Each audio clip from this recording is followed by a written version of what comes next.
جان بوجھ کر کھانا پینا ہمارے روزے کو توڑ دیتا ہے. چنانچہ وہ انسان جو بھولے سے کھا لے یا پی لے اس کا روزہ نہیں ٹوٹے گا. یہ کھانا یہ پانی اسے اللہ رب العالمین کی طرف سے ملا تھا.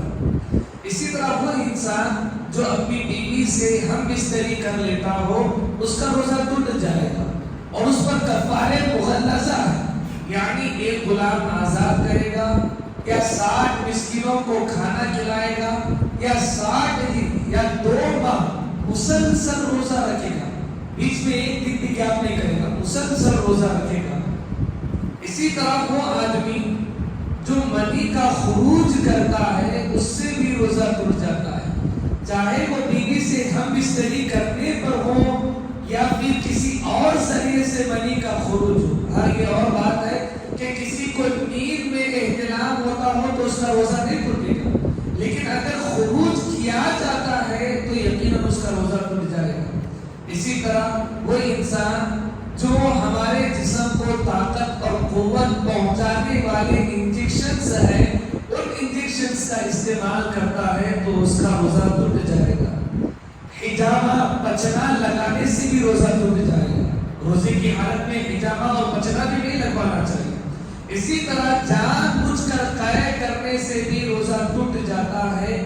روزے کی حالت میں خواتین کو اگر حیض اور نفاس آئے تو روزہ ٹوٹ جائے گا. گرچہ افطار کے لیے 1 یا 2 منٹ باقی رہ گئے تھے، انہیں حیض آ جاتا ہو نفاس آ جاتا ہو ان کا روزہ ٹوٹ جائے گا. اس روزے کی بھی مکمل قضا کرنی ہوگی. اسی طرح وہ چیزیں جو روزے دار کے لیے جائز ہے، اور کئی مرتبہ مجھ سے ان امور پر سوال بھی ہوتا ہے کہ اگر کوئی تھوک نکل لے تو کیا اس کا روزہ ٹوٹے گا؟ نہیں ٹوٹے گا. تھوک کے نکلنے سے روزہ نہیں ٹوٹے گا. اور اسی طرح خواتین کے لیے بوقت ضرورت کھانا چکھنا اس سے ان کا روزہ نہیں ٹوٹے گا. اور اگر کوئی مرد ہے کسی ہوٹل میں کام کرتا ہے، وہ باورچی ہے، اس لیے وہ چکھ رہا ہے تو اس کا روزہ نہیں ٹوٹے گا. البتہ مؤلف نے یہ شرط لگائی ہے کہ چکھنے کے بعد کوشش کرے کہ اسے تھوک دے.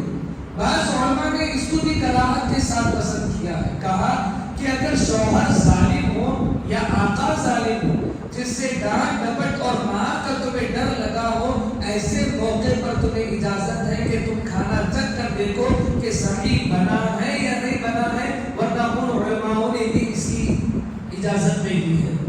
دوران روزہ مسواک کرنا، برش کرنا، اس سے روزہ نہیں ٹوٹے گا. اسی طرح آپ ٹھنڈک حاصل کرتے ہیں، ٹھنڈے اے سی میں بیٹھتے ہیں، کولر میں بیٹھتے ہیں تو اس سے بھی روزہ نہیں ٹوٹنے والا. البتہ کچھ مکروہات ہیں ان کو بھی سنتے جائیں کہ ویسے تو وضو میں مزمزہ اور استنشاق میں مبالغے کا حکم دیا گیا ہے. خصوصاً استنشاق میں مبالغے کا حکم دیا گیا ہے. استنشاق کسے کہتے ہیں؟ ناک میں پانی چڑھانے کو استنشاق کہتے ہیں. لیکن نبی صلی اللہ علیہ وسلم نے روزے کی حالت میں استنشاق میں مبالغہ کرنے سے منع کیا، یعنی ناک میں پانی چڑھانے میں زیادہ طاقت اور قوت یا زیادہ مبالغہ آرائی سے کام نہ لے، ہلکے سے ناک میں پانی چڑھانے. اسی طرح بغیر ضرورت کے کسی چیز کو چکھ لینا، اس سے روزہ تو فاسد نہیں ہوگا، لیکن جیسے میں نے بتایا ان چیزوں کو علماء نے کراہت کے ساتھ پسند کیا ہے. روزے کی حالت میں بلغم کو نکلنے سے روزے دار کے لیے بلغم کو نکلنا حرام ہے. بلغم نکلنا حرام ہے، لیکن اگر کوئی بوقت ضرورت بلغم نکل لیتا ہے تو اس سے اس کا روزہ فاسد نہیں ہوگا. لیکن کوشش کریں کہ ہم بلغم کو نگلے نہ، اسے تھکنے کی کوشش کریں. اسی طرح بیوی سے بوس و کنار کرنے سے بھی روزہ ٹوٹ جاتا ہے. اصل یہ ہے کہ آپ بیوی سے بوس و کنار کر سکتے ہیں، یعنی بیوی کو لگ کر بیٹھ سکتے ہیں، اس کے ساتھ آپ قریب قریب سو سکتے ہیں، ان کے ہاتھ میں ہاتھ رکھ سکتے ہیں، سب کچھ کر سکتے ہیں ہم بستری کے علاوہ. لیکن بیوی سے بوس و کنار اس شخص پر حرام ہے جو اپنے نفس پر قابو نہ پا سکتا ہو، جس کے لیے یہ ڈر ہو کہ وہ ہم بستری کر بیٹھے گا. تو ایسے شخص کے لیے بیوی سے ہم بستری بھی جائز نہیں ہے، یہ بیوی سے بوس و کنار بھی جائز نہیں ہے. اسی طرح روزے دار پر حرام ہے جھوٹ بولنا، غیبتیں کرنا، مکر و فریب کی باتیں کرنا، حسد کی باتیں کرنا، یہ تمام چیزیں روزے دار پر حرام ہے۔ ویسے تو کسی ایمان والے کے لیے یہ تمام باتیں جائز نہیں ہے، لیکن نبی صلی اللہ علیہ وسلم نے خصوصی طور پر روزے کی حالت میں ان تمام چیزوں کو انجام دینے والے شخص کے بارے میں کہا کہ وہ محض بھوکا پیاسا ہے، جھوٹ بولتا ہے، اللہ کی جھوٹی قسمیں کھاتا ہے، غیبتیں کرتا ہے، وہ بھوکا پیاسا ہے، وہ روزہ نہیں ہے، اسے روزے کا اجر ملنے والا نہیں ہے۔ اسی طرح نادانی اور بے وقوفی والے کاموں سے اجتناب کرے، کسی کو ہنسا دیا، کسی کا مذاق اڑا دیا، کچھ عجیب عجیب اٹھ پٹانگ حرکتیں کرنے لگے۔